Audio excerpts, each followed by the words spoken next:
et bonsoir très chers internautes. Balandi a rumeur de Kinshasa. Benjamin Mwanasuka, pièce contre pièce, actualité, Mwana Nabino, Leki Nabino, Koko Nabino, Mwana Kasi Nabino, Nyoso Yabino. Toyeka le tobeta masola politique en ndenge sengeli. Na pesi bonjour na donation Jérémie na sima caméra accompagner les lona na Mwana ville. Je suis Mwana ville, pourquoi pas chef Nabiso Rancy, hein? Vraiment Kitoko Makasi, Tolina ba biscuit. Ah, c'est pour vous dire que non, on est ensemble. Congo na motema, notre république que nous défendons corps et âme. Aujourd'hui encore, nous allons parler de la politique. Mais politique, quand on bête à Moukola Lelo, Balandino surtout il y a Rémia de Kinshasa. Je vais sortir de réalité. Oh yo, bah te belé, ta moussoussou, bah comprendre dans côté. Et si on va comprendre, c'est parce que bah on a pu comprendre. Tokei na biswawa. Bah bagangi, Fati Moussa nega ko voyager. Lelo on a le boyo. Ba présent aux autres partout bazoya na Congo baoya c'est qu'à voyage na défaut ba msoa benga Chilombo Airways. Mais aujourd'hui la diplomatie, la force de la République démocratique du Congo oazo fungola ba forum pour na repérer sa solution na makambo ya monde quel niveau réflexion Fati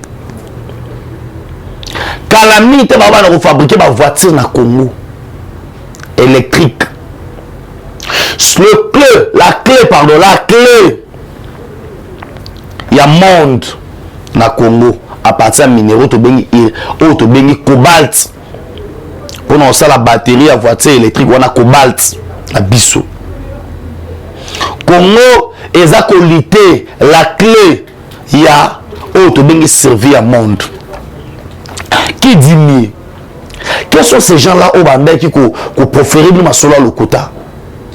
Kaka Mokolo Lobby, on a reçu les investisseurs au Toubing allemand, au Baroyate, au Barosala Boité, au Bazaki prêt à investir 5 milliards.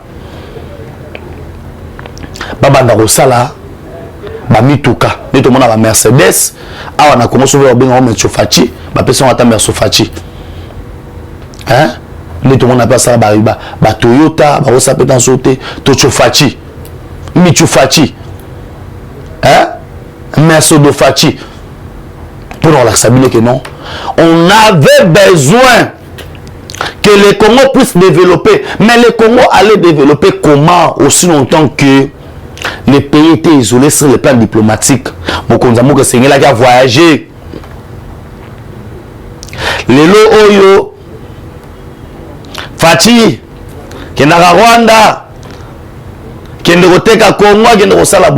aujourd'hui, le président rwandais à Kinshasa. Le président ghanéen à Kinshasa. Ghana a besoin de Kawana, il a fêté 20 ans pour qu'il ait raté. Je dis bien 20 ans pour qu'il ait raté. Mais dans le moment où on a séminaire dans Mboko Yangai, na yemba to sine so yelo unité na kisangani ba benginga courant ezate. Bah que personne a un mois na Kisangani courant ezate. C'est les gens de Kisangani qui m'ont appelé. Et très bientôt là nous allons Kisangani. Dans la bande tourner dans la province awa, dans la bande est na ke Kasai Kisangani. Kisangani na côté Bandundu. Son nom qui tchaka Kisangani Kinshasa Bandundu ba Congo. Na beta tourner wana. Et après tant on zone aboye na ke sur Équateur. Ghana a fêté 20 ans pour qu'il n'a raté. Mais Kabila nous a laissé dans ces pays avec un phénomène qu'on appelle délestage. Courant comment a venu bana courant ou bana couranté. Kabila tiki son courant ali kelemba. Courant ali kelemba mon frère. Donc Kabila tiki bisona. Et allez-y comprendre maintenant que non, le chef de l'État Bali va relancer Otobengi chirurgie à Maluku. Zone économique à Maluku. Piste de 143 9 70 40 89 57. Piste de 143 9 70 40 89 50. Il y a mon avis Sabino Somba Lupango. Avec déjà Mbongo ya Muke. On a Lupango na Maluku. On a terrain dans l'état. Quand il y a qui dit le Congo est en train de changer. Oyoki à part ville Kitoko au Batonga na Maluku. Yango bazo relancer les sous-sous zone économique à Maluku. Bandosa ba voiture na Maluku. Ba train na Maluku. Ba camion na Maluku. Et ba tieni na munene ya courant. C'est pour vous dire que non, Fachi aime le développement. Il aime le développement de ces pays. Yango na bundani na yango. Mais au moins bateau yo bazwaki tant Fachi du pouvoir. Ils ont voulu asséquer makambo zonga kaka. Mais Ghana tu ko fêter 20 ans ana courant. O ba na courant et kendakate. Il rêve bazwa barrage lokola ya barrage ya Inga.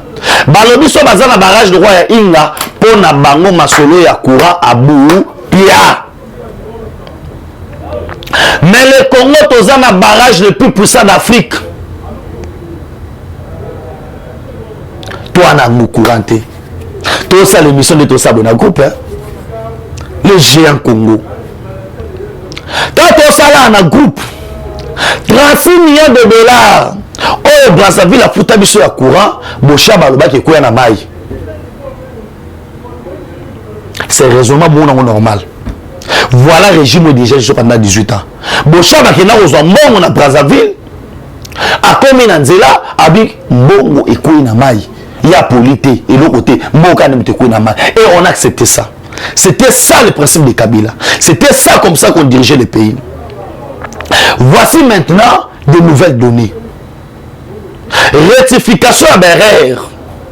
Changement. Il y a système. Oyo lelo Congo a commis paix Koloba. Congo a commis paix Kotombola Mongongo. Bisika Wapi, le pays n'existait pas. Il n'y avait pas l'État qui existait dans ce pays. Parce que ce qui l'État maintenant existait, na Mokoyo. Les gens ne pouvaient pas chinois ou Namboka na bango. Aïe a kangi secteur minier, a kangi carré minier. Et que a tcheba soda na ye, bato ka minere de balingi, moutaro tout na bango azate, moutaro ka na bango azate. On était dans un jungle. On n'avait pas un président responsable. En français, on dit toujours, il n'y a jamais eu de mauvais troupes. Il n'y a eu que de mauvais chefs. C'est pourquoi nous, quand ça marche mal, la Fachi. Pourquoi? Parce que demain ou après demain, ils vont pointer Fachi dans le message. Non, il y a c'est comme ça que Ghana et pas la Bisso pour n'avoir courant. Baillé expérience. Baillé, parlons l'Afrique, parlons le développement. Le chef de l'État comme État président de l'Union africaine. T'as la mandat chef de l'État dans l'Union africaine. Qu'est-ce que ça nous apporte? Ça nous apporte beaucoup. Violence, Salabo. Katumbi peut aller partout. Il n'est pas congolais. Hein? Il n'est pas congolais. Katumbi a congolais.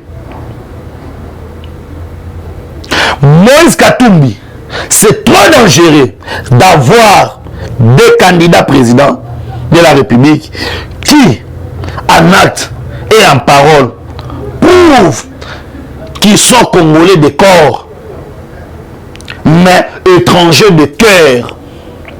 Comment quelqu'un qui peut se prévaloir congolais, il peut aller demander soutien à Yé et pas Badjouf? Loi des pères et des mères pour bandama chauffage pour na janvier bazongi sayango bachango à l'ordre du jour. C'est très important. balobana Kinshasa mabuka na daya tina kwani mabuka na daya yaya. Si nous laissons ces pays, nous ne protégeons pas nos institutions, si nous ne protégeons pas notre nation, ces pays ici risquent que les étrangers bazoyango. Katumba qui bisamanza kanaïnyo soit l'étranger. Bisika gabi clairement bazo empêcher là pour na ba origine papa nanga le rôle aza juif. C'est cause juif. Mais ce qui na Congo bazo empêcher Katumbi a qui nous procède en Israël. Israël les a payé. Italie ce qui les a payé. Les a payé Kendekuna. Et en accusant le régime d'être derrière sa candidature, Nani Yango Lobi qui a opposé en 2023, Nani qui a dit ça? Mais comme Yemoko Luki Yango, c'est pourquoi nous le disons maintenant. Nous le disons tout haut. On va empêcher Nana Lobata. Je vais le dire tout haut que Katumbi n'est pas congolais. Que tous les manœuvres à l'étranger et qu'on marchait bakolo baloba nzeta te umeli na mai ndengeni et comme ngandote et comme ngandote ça veut dire otika comme congolais te et débat na biso za sur la congolité te mais débat na biso za qui sur protection yaba ministère yaba poste stratégique yo Katumba cha monoko aw na rapport to jama ba Kabila bana bateki ba minéré nyoso bana bateki ba carré minéré katanga à l'époque qui était gouverneur bana ba ko si chez Kamine en prenant ba propriétaire chez Kamine pour peut soit étranger na ba faux prix bana ba profiter na minéré ko cha mbongo na nini na tanga la bino kasi ça faut pas de fait bo tanga rapport monsieur Tobima 46 milliards on va mobiliser à maman minéré pendant 18 ans n'attend Kabila 4 milliards de côté papa nani naza on a pour PDF numéro de téléphone yango plus de 143 9 70 40 89 57 plus de 143 9 70 40 89 57 plus ça na routine de l'OTAN papa 2 milliards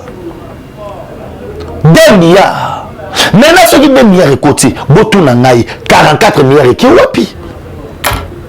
Mais qui vont alimenter contre dans les étrangers parce que c'est la Congolais. Nous avons encouragé qu'on y batte, même si l'on a Benjamin na Royiba na Congo, na Ochangwa na Congo et au bénéfice na Congo, mais na Royiba te na Bokananga, na Royiba pour na Kiwape. Hein?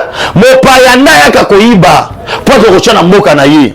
C'est pourquoi dès le départ les Congolais ont été retenus parce que les colonisateurs quand ils sont venus, ils ont commencé à voler. Biloko tout ozali na misé na Belgique baïba accomplissé avec quelques églises baïba yango nalo ba bien biloko tout ozali na misé na Belgique au bikeko tout ça ils ont volé notre spiritualité et les voleurs ne viennent que pour tuer voler dérober égorger détruire. Quelqu'un a un boca de père et de mère. A détruit Mourané pourquoi? A détruit Mourané pourquoi? Aujourd'hui Kabila a détruit l'enseignement. A compris ça avec Moïse Katumbi. Et aujourd'hui Katumbi lève ton aïe Koloba. Et il y a des Congolais qui ont faible esprit, des Congolais à faible esprit. Ils ont un faible esprit. Hein? Ils ont un faible esprit. Vous comprenez de tout qui était. Hein? Vous comprenez de tout qui était. Awa olinga te le Congo avance petit à petit Congo qui est de liboso petit à petit Congo et Joshua valeur nango lelo na 102 pays na monde non 111 pays na monde 111 pays. Oyo ba invité bango na sommet aux États-Unis au salle. sommet virtuel ou ba ko sala et pas Joe Biden na ba pays oyo bazo respecter la démocratie dans le monde. Congo a parmi les 17 pays en Afrique. C'est pour vous dire que non, bah accusation à Katumbi de banque sanani. Les États-Unis comprennent que pour que Congo soit bétam. Ma caméra zapi. Bah ça on a ba sur le terrain que personne n'a peur. Si Fatia avait peur de Katumbi, eh bon tu kana autour de ça ma question oyo. Ce qui Fatia il avait peur de Katumbi. Encore on peut se passeport. Accord le bateau qui va libérer ensemble documents nango. Il pouvait aussi magouille pour bloquer. Mais c'est quand tu n'es pas congolais, tu n'es pas congolais. Bah ouais la gamboka batna makasité to boyi. To boyi na mboka na biso kende na mboka na meke ndeko postuler. Kena mboka meke ndeko postuler parce que aux apporter bisoni. Pas plus tard qu'hier, tout le monde qui est église catholique, non, tout le monde qui Cardinal Fridolin à Mongo, rapprochement na une bas institution. Parce que l'église travaille toujours avec Otobengi, l'État en place. Pour l'église a comme opposition, ou à s'opposer par l'État. Et Cardinal Fridolin à Mongo a mis au Sima. Parce qu'à Talagabi et déjà par rapport au dope comme au Kabila Moïbi non risque pas que ça Moïbi pamp les cardinals à comprendre à lobby ba chenyo son assez ba nimika dima pour toi avancer ba to ba kenda ko chabala ba to ba kenda ko sala boy pour to qu'il y a dialogue to et permettre ba to soit na auto bengi ba prison ba bima ça pas y a marché.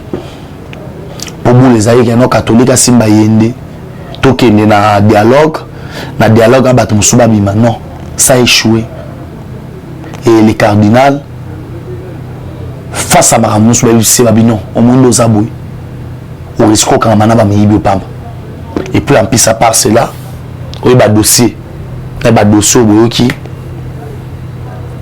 cardinal a touché 10 millions de dollars par an à l'école catholique.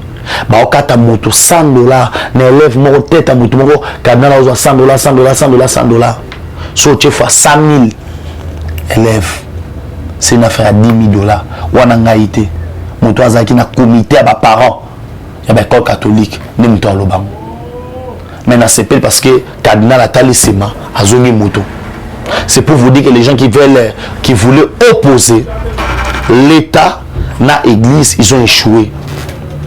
Et bitumba l'État na église l'État longa kaka l'État boma Jésus c'est pour bango l'État boma Jésus c'est que l'État basara ni blaguité. Et aujourd'hui nous voulons vivre en paix parce que na quatre églises catholiques des ministres, des sénateurs, des députés, des Congolais le roi Abisso auto ya l'église santo catholique et sana ba santo Olimbo Samasum, il sait quoi bah oui. Et il n'y a qu'au Sama Biloko Moboui. Et j'ai aimé même dans le niveau 5 même dans le niveau 5 comme on a qui bah solo la ministre concernant la gratuité comme ça qui bah sango mosusu bah riche et comme ça qui bah sango bah patron. Je sais que ça blomo ça l'a passé. Ce qui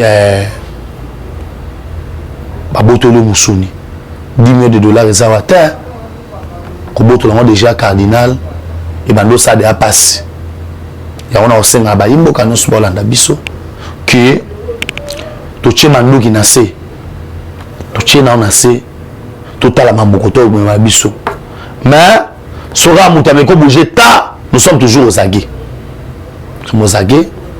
Et ça, la parlementaire debout, état qui est peuple congolais. Tout le monde a dit rapport, moi, bimaki. Rapport, on a continué de faire des tanga. Et ça, on a orphelin, on a orphelin. Mais ça, on a rapport, on a. Et la question, pourquoi tu veux souffrir? Pourquoi comment tu as besoin? C'est parce que partie y a minéré Nabiso. Une grande partie, 87% minéré Nabiso. Qui n'a pas de paya. Bazokango. Baoli yango de bali sur le 46 milliards oyo natango ya Kabila côté na mboko rien que 2 milliards quand de côté na caisse à l'état 2 milliards et 44 milliards sous les bandes ba prévesalia notre na pour ma PDF tambo tanga et lelo oyo na mona ba ganga Kabila ba ko kanga été loi portant statut à ses présidents ezamini loi wana. On protège un ancien président pour les loyaux services rendus à la nation. Mais on ne peut pas protéger quelqu'un pour la destruction. Moutou Abomi Congo, on va les protéger. Pourquoi? Non seulement lui, mais tout un clan. Les Sanga Bato Abomi Congo, bon, on va protéger. Non! C'est pourquoi on est allé à la justice. C'est à la justice. Mais topé sa bango pifo, pouvoir, courage. Baba na kolande la dossier parce que nous avons besoin il y a un éclaircissement clair. Na ba dossier wana pour ba faire déjà mon année. J'ai camine en teka ba minéré ba carré minier mongolo kota na banque centrale mogozo kende wapi mogozo kende na BG Fibank. De BG Fibank bazo boaka yango kuna na Sidol. Sidol wana peso ka yango a boaki yango na ba compte privé ba individu dossier carte visa. La justice esengeli to mona bato nyoso baza cité na ba carte wana bakangama. C'est pourquoi la Bible dit la justice élève une nation. Et que ça la paix que mon colo Benjamin mwana suka akoma ministre akobanga koyiba po ayibi que non ce qui na yibi ce qui lelo bakangi Kabila po basambisa ye ata fachi pa kobanga aba koma bakanga ba se président sur la salle mabe yi pa kobanga aba mbadi natambisa mboka boye esengeli natambisa mboka na alima Kabila memi mboka na bosoto Kabila mekim amemi mboka na mbilinga mbinga pe na kocha maboko na ye na libenga ya leta na kesi ya Mbulamatari abuki kesi ya Mbulamatari aibi il a volé banda koto so bakinga kati wana sona tout ça il a volé kinga kati sa bisika so Kabila botoli oboyi kosolola naye abomiyo poison mabele. Nous savons tout ça. Et tous ces crimes-là ne doivent pas rester impunis. C'est pour vous dire que non, Tokomina Souka et Missom Konalelo, Benjamin Mwanasuka, actualité, on a perçu nos rendez-vous pour les 5 Oyo. Les 5 Oyo, nous avons un point de presse. Oyo, Tina Nango, Mama likambo nango kozala bien fa kotonga mire na bandeko na biso na ezali nini. C'est parmi ba solution automemi et na sima nango na kozwa propose makambo nyonso toi kosala en terme de loi na okende nango pa moko ba député a parrainer ngai pour na déposer yango na Assemblée nationale bisika wapi na kosenga ete totonga mire pour mettre fin à l'insécurité. On pille nos minéraux bazo violer bana na biso bazo violer ba mama na biso ba koro batu basigna ya ko céder estamboka na biso. On doit mettre fin à Makambouana. Et d'où alors, Congolais nyonso abouté à Malam. Benga Benjamin na souka na numéro na Pesiwana. Comme ça la conférence, c'est gratuit. Mais salle de conférence, ça demande des moyens. Ba caméraman Koya et c'est Ngambou. Il y aura ces Josué pendant que nous avons un filmé à filmer. Habitué, mais jamais moi n'a souka moi loco. RTNC, ezaka tolobaka évangile eza gratuit mais évangélisation ezaka gratuité pour ba pe na posa osomba caméra ko tia méga ko diffuser partout Boalou Wadi Tunga je viens pas parler pour moi mais comme bato bazana est na Beni na Butembo na Rutshuru ce sont des Congolais comme moi pas souvent nos omitia yango tant na koma ekuna na ba est ngamona ga po sorlela pour soutenir l'initiative Oyo, tout ça là on a ndenge sengeli les 5 déjà bande baroya et que on doit bien expliquer ils allaient apport na ngapeta que citoyen qu'est-ce que nous allons faire bosenga ki na soto que no funda Kabila to sangani biso no surtout ba parlementaire debout ba congolais to kiti to gei na cour constitutionnelle to ke ko sala yango bosengi pe to sala conférence sur Mamotani bo soutenir yango numéro de piste 143 9 70 40 89 57 piste 143 9 70 40 89 57 bo sous initiative Oyo to me la solution concrète vraiment zamba pambola bino ale mulamba na Maroc mbote na yo pourquoi pas na pesa mbote na mama Brigitte Kaja pa mbote belé mama Blessing papa dipa dans Zambie na mama dipa balobi 2 fois dipa mote na bino couple na bino zamaza na bino pourquoi pas na pesa mote na gisolo tete fo mo Italie na bosanité auto bengi mon pote Jimmy Congo na bige no mo elongo ya et pourquoi pas na pesa mote na ba o surtout dans le monde bazana biso baba gi lelo ndenge zaki bo trio les ana sima caméra on nous a géré musique autour Rancy bakisela moi na ville Josué, c'est pour vous dire qu'on est ensemble et les euros dans l'ombre, bateau ba so poto zala. Zéphine Omele, Crispin Chibambe, Beko Molema, ba o yanga ya motema ba o to ba binga ngai de l'ombre de près, on est ensemble. Sokole sozoni na été tokutani mokolo ya lobby.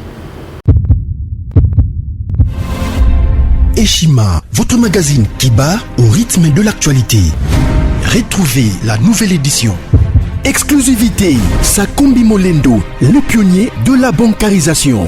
Le ministre des Affaires foncières a signé le 3 juin 2021 avec son collègue des Finances l'arrêté interministériel portant bancarisation des opérations foncières et immobilières supérieures ou égales à 10 000 $ américains. Une première en RDC concrétisée par celui qui fait figure de porte-étendard de la numérisation et de la sécurisation des titres fonciers. Aimé Sakombi Molendo est de plein pied dans la matérialisation de sa politique qui suit la vision du chef de l'État, Félix Antoine Tshisekedi, celle de faire du numérique un levier d'intégration, de croissance économique et de progrès social. Nation, gouvernement des warriors, bilan de gestion des 100 premiers jours du gouvernement Samalou Kondé. SONAS, le DG Lucien Boniemé Ekofo présente un bilan largement positif pour les grandes réalisations du premier semestre 2021.